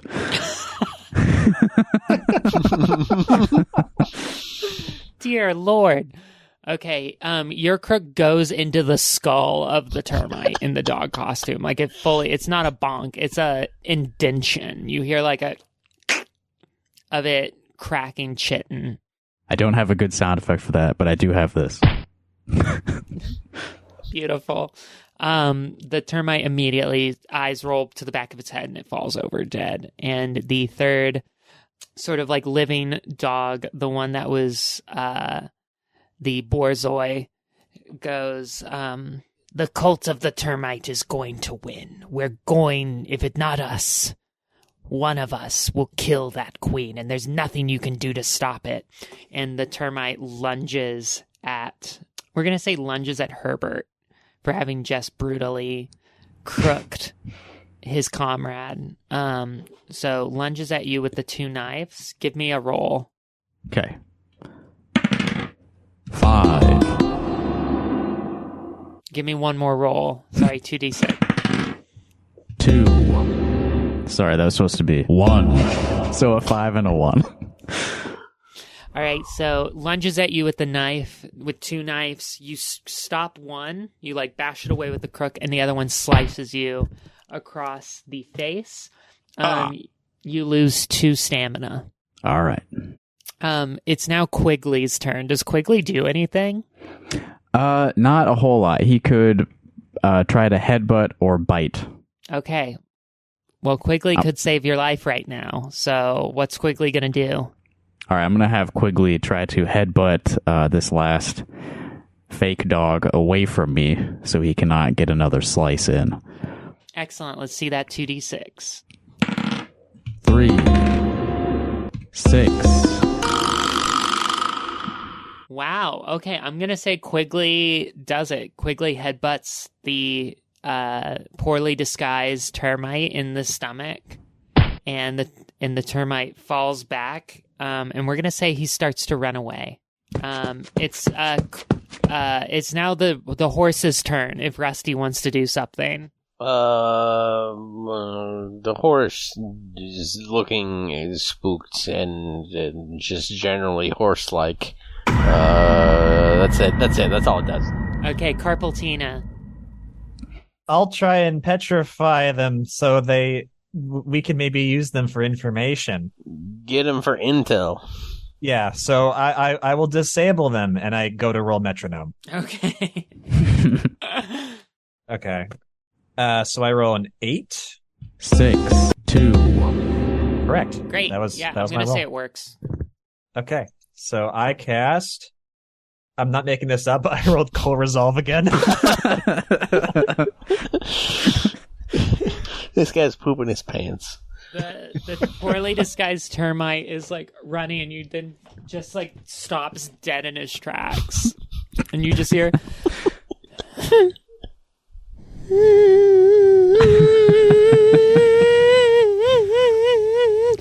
And the termite just kind of like lays down and just No, oh no, oh no. I just wanted to go to termite heaven. Well, you've ruined another life, Carpaltina. I'm so sorry. The blood Everything is still I touch dripping gets from my ruined, crook. and I can't even touch anything. Look what you've done. I'm sorry. It's all my fault. I never should have gone to the unemployment line. I should have tried becoming a party clown like my dad wanted. You all can talk to the termite if you want, or you can move on. The termite's totally disabled in tears. Termite men, what were your plan? Where were you going? Yeah, I want to know if he knows the way to the royalty. Oh, he came here to try to murder the Cyclops King and make it look like the dogs did it. We got some resources from the termite mafia, but our real plan is to also kill the queen because she's an abomination. Do you know where they're at in this building? How we could find them? All 3 hallways will take you to the throne room, which is where they should be. All right, convenient. let's go. That's see what you get when you ask for directions. So which hallway do ye choose? I can't decide. I'm rolling for it. That's a 4. That ain't none of the numbers. 4. Well, that would be a 2 if it's a 1d3. That could be a 1 as well. 1. I'm gonna say that's the first door. It resets. You 1, 2, 3, 1, 2, 3. Come on, Let's David, do don't it. give me that look. Okay. Yeah, let's go to number 1. Excellent. So you start walking down and you see a sign next to a door down the hallway that says Kingdom Administrator's Office. The door is shut. This could potentially be a way for us to get bonus smackers and or dollars. We should open this door. That's a good idea. I mean, we came here to go through the door to the throne room, so let's do that thing. We simply try to open the door. The door is unlocked. And behind a large oak desk, you see a very skinny goblin with big eyes. Who looks up and goes, someone finally taking advantage of my open door policy. Welcome, constituents. Come on into the administrator's office. How can I help you? We should have knocked first. I'm sorry. No, it's okay. Should we go back? Try again? Oh, let's go, guys. Come on. Let's close the door. Yeah. Okay. And what kind of is this a dog? Sorry. No, this is a goblin. Okay, goblin. Yeah, just like a skinny goblin. Are you the only goblin around? I haven't seen many of your species. Why should that matter? It does matter because I moved here because I'm passionate about one thing, and it's reaching across the aisle. And my goal here is to help the dogs and the termites get along. I'm sympathetic to both of their needs and both of their desires as citizens of results, this kingdom. Right? Now, Mr. Goblin, what do you think about the monarchy, just in general? I mean, you're pro-monarchy as a system. Yeah, anti-monarchy as a system. Well, it doesn't really matter what I believe because the Cyclops King rules with the divine right of God. No, it does matter. I mean, that's... Who am I to question? I'm mostly here to oversee all of the bank agreements, the loans, the land holdings, and that sort of thing. Hey, can we borrow those to keep them safe? Absolutely not. Well, we have weapons. You're not keeping them safe. I'm keeping them very safe. No, we're here right now. That's not very safe. Yeah, but you all We're have a no danger, power actually. here. You actually are you no should danger give them to here. us to protect them from us. I'm afraid I'm going to have to ask you to leave right away before I show you what a big danger I am. And then I do a rope trick. Hold on. This is a plus 2. That's a 6. 6. I don't know what it does, but I'm doing a really cool rope trick. As you pull out the rope, the administrator presses a button on his desk, and one of the walls lifts up, and you see a giant serpent. The serpent starts to slither out and surrounds all of you, the entire Okay. party. What color is it? Calm animal. That's a 5. That's a 5 for calm animal. That should be really easy to lasso, Terry. It's very, very long. The serpent completely ignores your spell.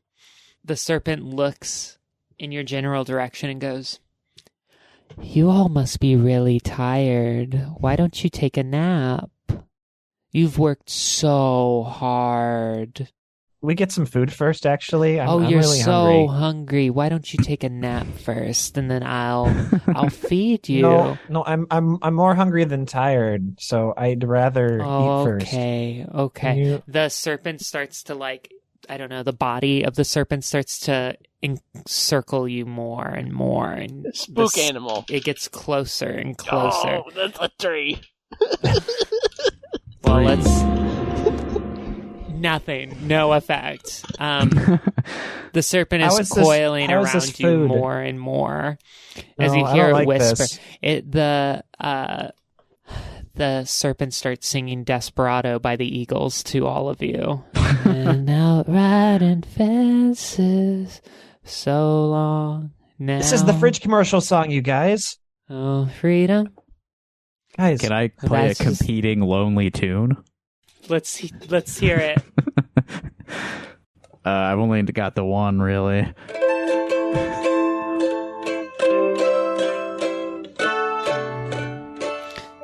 Give me a roll. Give me a 2d6. I've said too much. 3, 2, so 5. Oh, you're so good at mandolin. It's getting tighter around you. Can I try to lasso its little neck? Yeah. It's getting harder to play. That's a 3, and I think that gives me +2, so that'd be a 5. Give me a... Was that a... Oh, did you just break a string? Yeah. Sorry, hold on. Yeah, you're getting strangled by a giant serpent. That'd be a 5 +2, so that's a 7. 5, 2. Because I have a thing where I can, I'm good with the rope. Yeah. What? Okay, tell me what you're trying to do with the rope. I was trying to put it around its neck. Okay, you successfully do that. The serpent... Hey, and then I pull it, it's kind of tight. It's, maybe a little uncomfortable on a little snake. Snake, I'd appreciate it if you cease and desist your operation. Oh, wow, you're so good with a rope.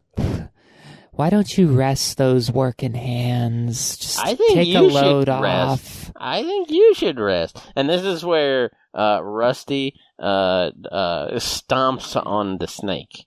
Okay, give me a 2d6 for Rusty. Okay, that's a 5. 5. And that's a 3. 3. Okay, Rusty kicks the serpent in just such a way where the serpent loosens its coil significantly. And you hear it go, ow, you're so good at that. That really hurt. And how big is this serpent? Big enough to encircle and strangle all of you at once. So, I can only think of a garden hose.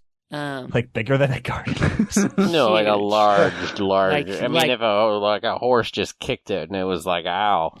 Yeah. Okay. The end of, as you are trying to grasp what's happening, you're all kind of under its sympathetic spell. The end of its tail starts wrapping around Terry's neck. And the serpent goes, "You have such a nice neck.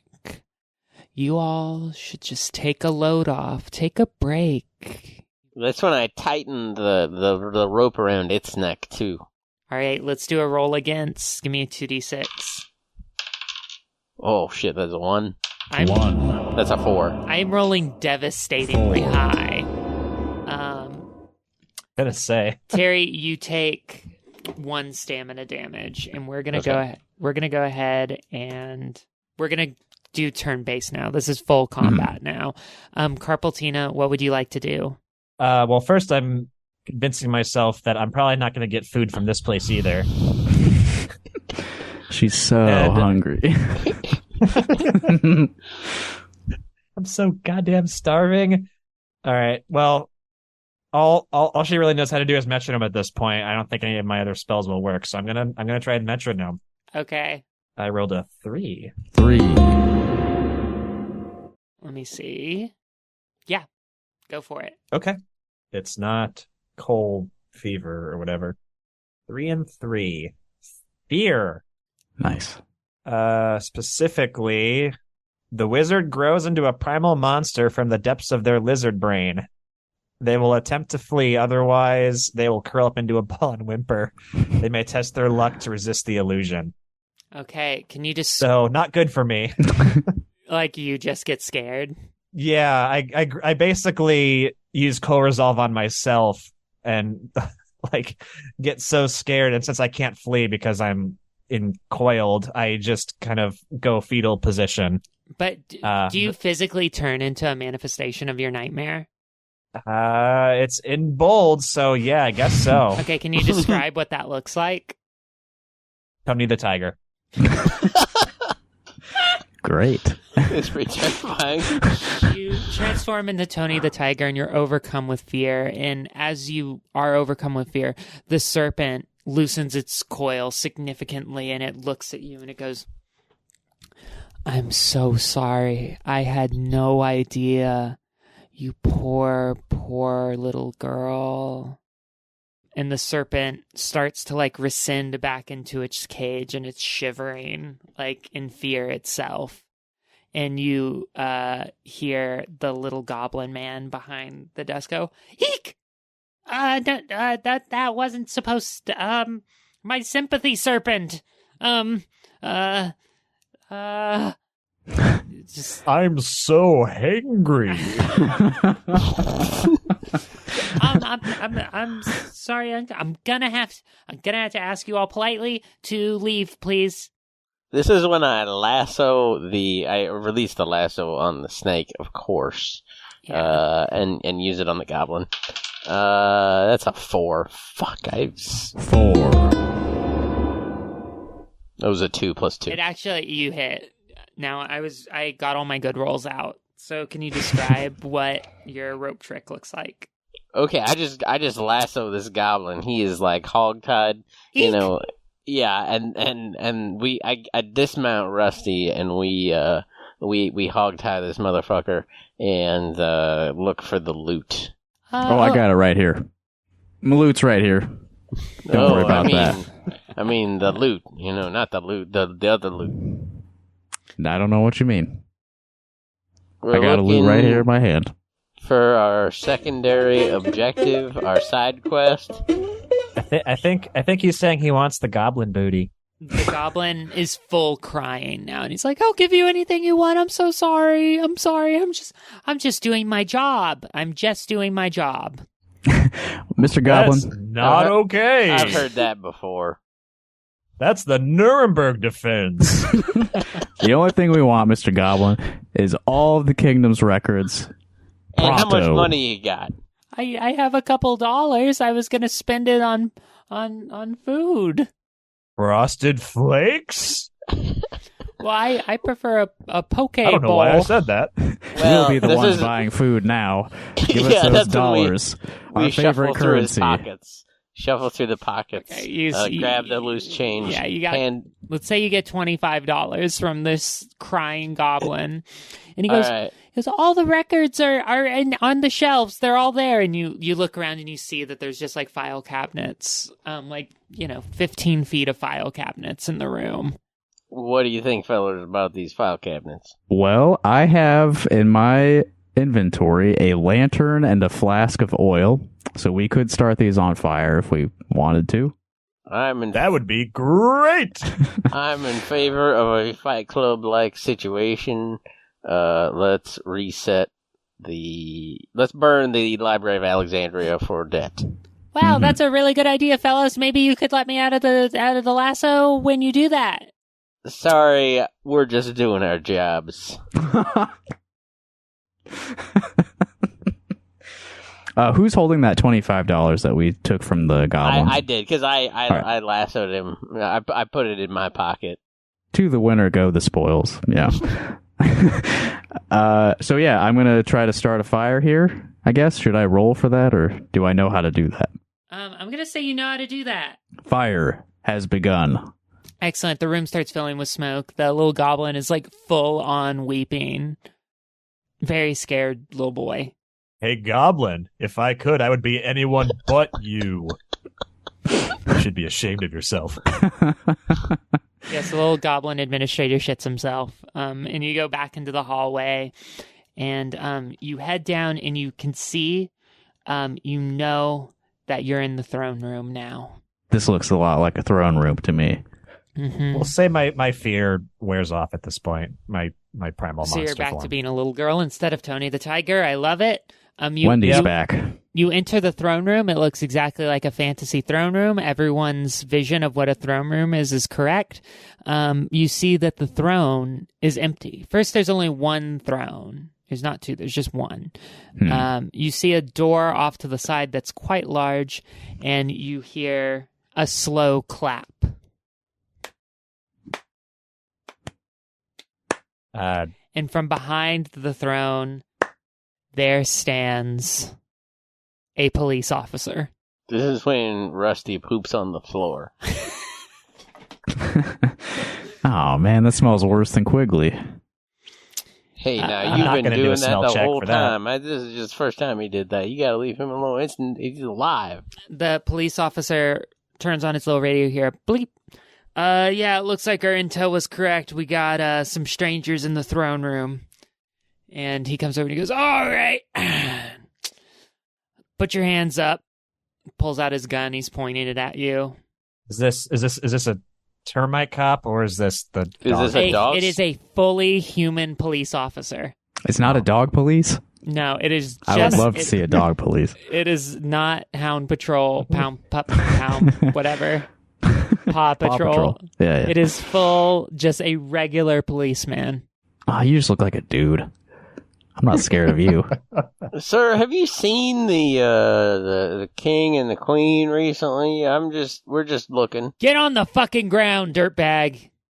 What did you just call me, mister? I've seen The King and I. Get on the fucking ground, scumbag. How close are we? Are we within 21 feet? Yes. Yes. Do you mean just him or all of us? Or all of you Can you get be on more the clear, fucking please? ground. We know what's going on here.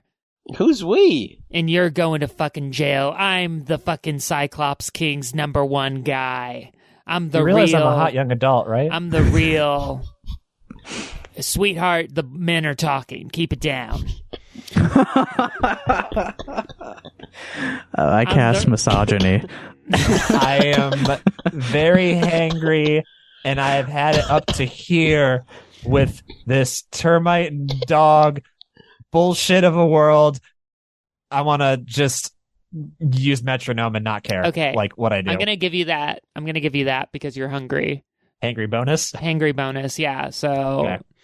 1 and 4. A lot of early rolls. Assume shape. That's going to be similar to fear, probably. Okay. The wizard undergoes a distressing transformation into an inanimate object no bigger than a piano and no smaller than a cup. Lasts until ended. Great. So what did you turn into? Poof. What would be the most ironic thing in this campaign to turn into? I don't know. I guess a bowl of Frosted Flakes. You're so hungry you turned into food. I turned into a bowl of Frosted Flakes with a Wendy's single on top of the bowl. Talk about Dave's double, am I right? Yay. Good one. It's like, the rest of you, get on the fucking ground, too. So I begin to dismount Rusty when Rusty begins to run full speed at the policeman in some sort of aggressive manner. Here, I'll roll. Yeah, I'll give roll me a 2d6 because the officer is gonna fire. 2 and 2, so very poor. The officer fires and deals 6 stamina damage to Rusty. Right. I don't know how much stamina Rusty has. We're gonna say 12. Okay, so he's got half. Okay. Ooh. But he's a fucking horse, so he's still coming full speed at the police officer. Yeah, truly, this officer is just equipped with like a standard Glock. That's not gonna stop a horse. Negative. So, do you want me to roll damage here? Yeah, give me a 2d6 for damage. Ah! Ooh. Okay, that one doesn't count because that's floor. All right, that's a 6. Oh boy. 6. And a 5. Wow. Oh my god. Okay, describe how your horse just bodied this police officer. Yeah, just smashes the shit out of him. As a horse does. If you've seen any videos of horse doing fucked up shit to people. Really wrecks this guy. Just and it's kind of at an oblique angle, so he kind of shoots off, gets smashed to the ground violently. Excellent. We're gonna say his legs are broken, his firearm has flown away, he's still alive. Hey now, you shot my horse, you son of a bitch. My legs! I go and retrieve his other firearm, because now I have a semi-automatic weapon. Cowboy with a Glock! Cowboy with a Glock! Yeah! Now, Herbert, what do we need to do with this fucker who just shot my horse? Well. Let's hang on. Let's prioritize here. I'm going to try to heal Rusty the horse because I have healing as an advanced skill. Amazing. Yeah, give me that 2d6. Okay. 6. 3. That's a 9. You fully heal Rusty. Rusty is 12 out of 12. Here we go. Yeah, hot dog, hot damn. Okay, so we got this fucker on the ground. What do we want to do? We're standing over him, ready to execute him now. I have a wife. I have a dog wife. Wait. That's sickening.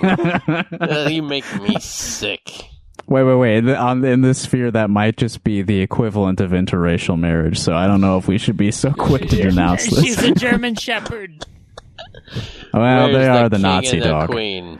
They're through that door. The tiny queen and the Cyclops king are through the door. Just please don't. Please let me live. I have a... What We'll if... be back for you. I have an offer for you. What if we kill you and then I raise you up as a kind of zombie servant to us? I would not like that, sir. That's when I pull the trigger. Boom. Only a 2. I'm really with I don't care what you... I wasn't going to ask you to roll. I don't give a shit. That officer's down. He's got no what? You're going to miss? Yeah, no, we blast that fucker. It's a gun. And then you we go, have a Herbert. gun. Herbert? Wait. You said 2. Is that like you rolled a 1 twice? No, I rolled a 2. Oh, okay. I wanted you to crit fail. That would have been fun. Herbert, do your business. Let's practice my necromancy here. I'm going to cast Posthumous Vitality, which I'm not very good at. I've only done it successfully once with Quigley here. So this will be attempt number 2. We're going to try to get ourselves a zombie cop. I rolled a 2, and 2, which totals 4. You're only able to raise back to life, hit one of his arms. Hey, I'll take it. Practice makes perfect. It starts like... Oh, right. It's still attached to his body. Yeah, it starts actually just dragging the limp body towards you. In this cruel mimicry of life, the arm is trying to be close to you. Hey, good job, Herbert. You did good on that one. See, we weren't asking that fella. We, when you ask him, like, hey, would you mind being an undead zombie? It wasn't really a question. Should we try to maybe chop his arm off and then the arm could keep up with us better? Well, maybe we send him in first to this throne room. That's not a bad idea. There may be booby traps. That's right. I think they're ready for us. Excellent. So I'm going to say that the Cyclops King is waiting for you. He got the message from his cop, and through the door, you send the police officer first, and you hear sort of a loud, booming voice go, "Oh, Officer McDaniel, I'm sorry to have to do this, bud." Smash. Yeah, but like really loud, maybe with like some reverb, distortion added to it. Just like a really loud like crash. He's been walloped. He didn't seem that sorry to do it to him. And you hear like another voice in the room. You hear a voice go, "I love you. You did. That was really good. Thank you." Okay, we need to head in there. Like? keep your weapon drawn. We may need it. Carpaltina, keep your pinky up. We may need it. I was still a food at this point. Well, this is when we pick up the frosted flakes. The description literally says lasts until ended, so I think that kind of lets me turn back whenever I want. Yeah, you can turn back whenever you want. We'll say I slowly start turning back into my what's the opposite of amorphous blob? Morphous. Form? Solid. She wasn't even that hungry. She was a bowl of Cheerios. Ugh. That was distressing. I feel all soggy. Hey, we need to get moving down the road. There's the king and the queen in there. We can't let them wait. Where'd the cop go? Oh, well, he's over there, and I point towards the arm slowly pulling a corpse towards us. Oh wait, no, he's dead now. Yeah, he's the fuck am I talking about? Embodied. Yeah, he got smushed. Dead again. The name of my new band. Let's cruise on into the room and get this confrontation. Excellent. So, the three of you burst into the king's chambers. You see a large cyclops, probably about 14 feet tall, wearing about the same as a Toyota Corolla from the early 2000s, about 1.5 tons. And around his neck, you see a jar. And inside the jar, there's a tiny little queen. And the Cyclops King says, "Well, here we are. Look what it is, Fredia." And then he shakes the jar to his ear and mimics the sound of her voice going, "Cyclops King, will you protect me?" "Of course I'll protect you. I love you." The Cyclops King has like a big sledgehammer and starts like walking towards the group of you, the five of you. I'm going to count the Cyclops, his eyes. 1. He has one. Yeah, let me describe how he looks. He has one eye, no hair. On an attractiveness scale, he's a good 6. Like, he's not terribly ugly. Like, for a balding man. Is there any 6. other things in the room with us? There's a large stained glass window that basically covers an entire panel of wall. There's a bed, there's a table, there's a chest, full of clothes. It's a cold stone bedroom. The king around his neck, which is tied just with a piece of string, is like a little bell jar with the queen in it. I want to roll sense of smell. Okay. On the Cyclops. Okay. I'd like to ask him as well how it, works between such a large man and a small woman in a jar. Mm-hmm. 6. 6. Okay, you, on the Cyclops himself, you smell, kind of like BO. It just smells like boy rot. It just smells like a boy who hasn't showered in like a couple weeks. Like a member of a crust punk band. But you smell something else. Something delicate. You smell an odd combination. Is it wet wood? No, it's wet dog. No, you're confused. There's a smell that you can't quite place. This guy smells like a nightclub. I forgot to mention the Cyclops is a humanoid Cyclops. The Queen is just a woman, just a very small, normal proportioned woman. Human woman. A lady. Probably, a lady, but very small. Yeah, probably about Carpaltina's age, in fact. Yay. A friend. I have identified glass in the room. I see a big glass window and a small glass jar. I would like to throw my knife at the jar. Okay, give me a skill roll. Give me a roll under. Give me a 2d6. Will this go wrong? The Cyclops King is approaching you. 5. I'm gonna call it. Describe how the knife hits the glass. I aimed very precisely, and I threw the knife overhand, twirling style. It twirls through the air, making, let's say, 4 full rotations as it flies. How many rotations? I would say 4 full rotations as it twirls through the air towards the glass jar, and it strikes the glass. Dungeon Mistress, does the glass break? Dungeon participant, The glass breaks. You hear a choir, and the woman falls to the ground, but before she hits the ground, she sprouts wings. She flies up in the air. The Cyclops King is shouting. He's trying to grab the queen. The queen is fluttering out of his reach. He looks to you and she says, "My champions, thank you. I can finally shed this curse." And she, full outfit releases, transforms Mighty Morphin Power Rangers into a half termite, half dog hybrid. With wings. Well, that was not what I was expecting. She is also quite that larger. just happened. And they fly now? In one hand. I don't know, bug wings, whatever. I don't know anything about termites. I don't own a home. The termite dog queen in one hand sticks her hand out, and newspapers begin shooting out of it and hitting the Cyclops King, rebuking him, in fact. And in the other hand, she's shooting out pieces of wood.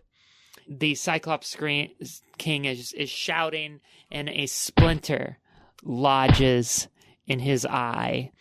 He grips his eye and starts stumbling. He's getting off balance. That's the sound of stumbling. Who's gonna push him over? Terry, I think you should do something to this lumbering oaf. I got fisticuffs, so let's smash this motherfucker. That's a 5. 14. I can't not give it to you, Terry. Describe how you fisticuff this Cyclops King. Okay, well, I punch him. I don't know. Where does a Cyclops not like to be punched? Punch him in the dingus. I punch him straight in the fucking dingus and get his ass. And get his ass you did, for he furls over, stumbles backward, slips on a toy choo-choo train, and flies through the stained glass, plummeting down.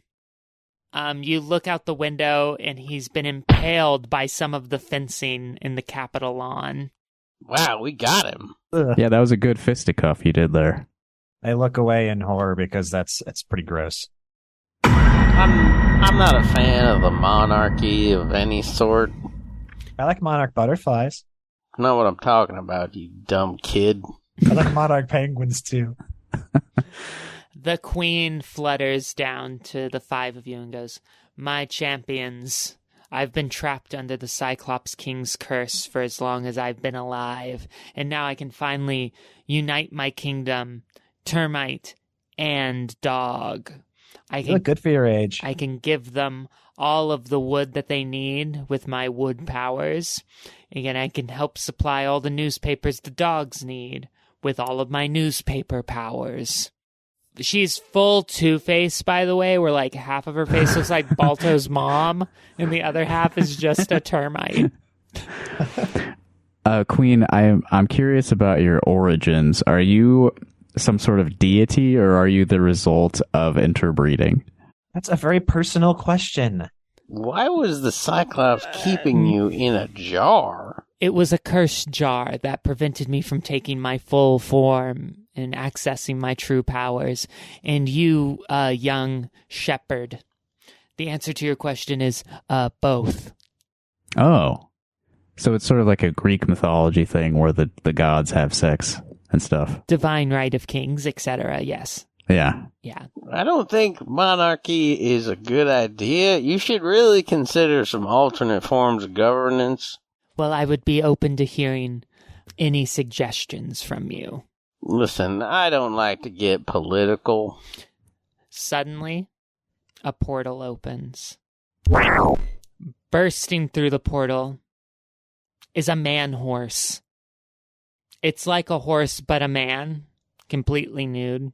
And riding it is a horseman, like a man, but a horse. BoJack Horseman. Yep. Taking out a 12-gauge shotgun, shoots the queen dead. The queen falls, struggling to breathe. The horse looks at Rusty and goes, "Tell Mom I said hi." Another portal opens. And the horseman, man-horse jump through, disappearing, leaving the five of you alone in an empty throne room. Rusty, did you know that guy? What does Rusty say? Rusty has no idea who that was. We're just as confused as you guys, fellas. There's a whisper in the air. You hear the words, "Rusty, in the future, it'll all make sense." Now, it's unfortunate about that queen, but again, I'm not too fond of the monarchy, so really, who's to say anything's bad now? Yeah, I think we've perhaps plunged this civilization into chaos, which is the perfect money-making opportunity. Excellent. And thus concludes Mission Storm the Capitol. Do we get paid for that? That's a great question. Epilogue time. We're at least going to get money for resetting their society back to nothing by destroying all of their records. I'm gonna allow you to tell me how do you think you would get money for what happened? The mafia owes us. I think the mafia is going to be mad. Well, no, that's what they wanted to happen, right? They wanted the queen to die. So as the three of you are like debating this, you hear a sniffle at the doorway, and you see the termite dressed as a borzoi, and he goes, I think I can help thread this needle." Please, dog. I'm glad that we didn't kill you. Can you help us figure out how to get our money for this? Let me take credit for this. Then the dogs will get blamed, and the mafia will pay you. Have to do that. Oh, you sound so sad. No, it's what I was made for. Oh, let's blame it we on could Terry. just blame it on the dogs anyway. It's not like they have any idea what happened here. They're cute. Yeah, I didn't like that the termites were like racist, though. I don't think there's any way for us to salvage this so that the dogs are happy, though, right? I mean, they did send some fascist bugs out here. I mean, this is one of them right here. The fascists are right here.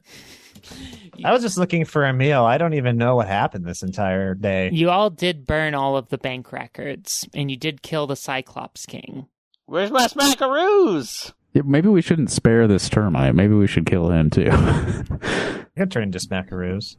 I think the way that this makes sense, murdering the termite dressed as a dog, going to the dogs, blaming the termites for the things that you didn't want to happen, and taking credit for the things that you did want to happen, I think that's a happy ending.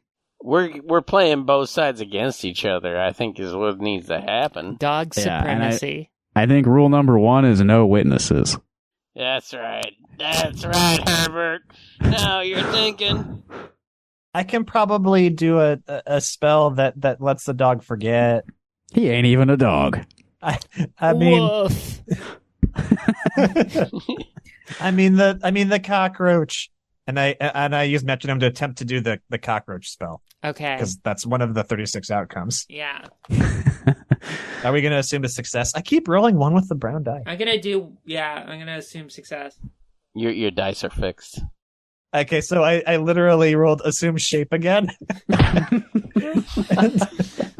This time I turn into the same dog treats that Herbert had earlier. I was really hoping you would turn into a thing of raid. Okay, well, sure, we'll do that. That's more fun. I turn into a thing of raid. Hey, looky there, Herbert. Pick that up. Well, let's give it a good shake. And a good spray right into his little face. I'm gonna say the scene fades to black as we hear the clicking of the raid can getting shaken, and we hear the spray and the whimper of the termite cultist assassin person who's gonna take the fall for this. You tell one side it's a false flag by the by the termite dressed up as a dog, and you tell the other side it was the dogs. I love this. So one of you goes to the termites, tells them the story they want to hear. The other one goes to the dogs, tells them the story the dogs want to hear. The ants are happy. The dogs are happy. The termites are happy until they realize what's happened. But by then, you're in another sphere. You're in a bar, a rusty saloon. It's called the Rusty Saloon. The three of you and your pets are all drinking apple cider because it's October. You hear the dings of glasses against each other. And you celebrate. That's the sound of glasses. You celebrate one last job completed. This is the worst thing I've ever done. I've wrestled before. Don't worry about it. I think a nice way to put a bow on this is if you could describe what your character does with the money. Knowing that you each basically walked out with like $35,000. Wait, smackaroos and dollars? They're the same. Dollars? They're the same thing. All right. We're buying steer. We're buying oxen. Truly, farming isn't as lucrative as cattle, so. That's right. We're a big cattle operation, so we needed that investment to really get the farm going. Now we're hiring farm hands. We're becoming a capitalist empire, destroying the land. All the good stuff. Herbert has found that prolonging the life of a pet ends up being quite expensive. Quigley's post-death veterinary bills have been really adding up. So within a year of this job that we did, half of the money has already gone towards keeping Quigley's quality of life above a certain threshold. He no longer eats, breathes, sleeps, plays, seems happy. Nothing that would make a sheep's life really enjoyable, but he is still alive, which is all that Herbert cares about. He didn't go through all that pain just to see Quigley die again, so Quigley is still making his mockery of life, but it's getting quite expensive. Oh my gosh. The vet in Herbert's home sphere is making a killing. Herbert's not getting any better at necromancy. This is where we'll leave Herbert for now. Excellent. Carpaltina obviously uses the $35,000 to get carpal tunnel surgery. Does it work?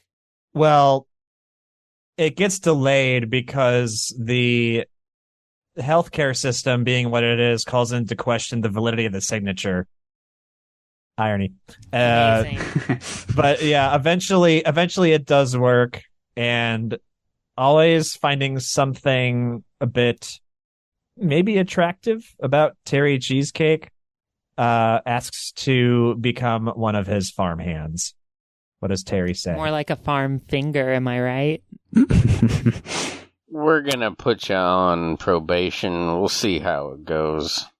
You're gonna have to do some volunteer labor before we put you on the team. I think your mic went out again. Damn it! Oh no, you're back. You're back. I said I want to get my hands dirty. Yeah, we're saying yes, but Da da da da da. I think that concludes our third Halloween special. Let me cap it off with a.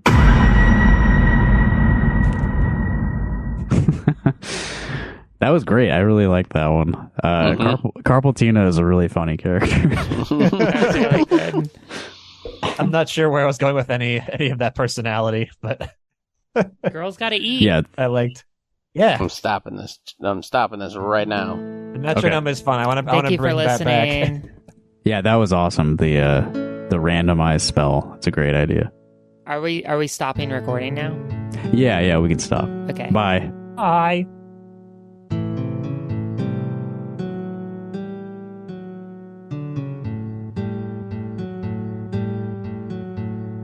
All you white men who want a man of the sheep, well, haven't you heard the word? My name is Herbert, and though my service comes cheap, I'm still the best at shepping the herd. Oh, I'm gonna play a tune. Oh, a lonely, lonely tune. Oh, listen to me croon. I'm gonna pluck it, pluck that lute string. Lute to thrill, +1 skill. Working for Ant-Man with violet pills. Lute to thrill, +2 skill. I got my undead Quigley and we're ready to kill.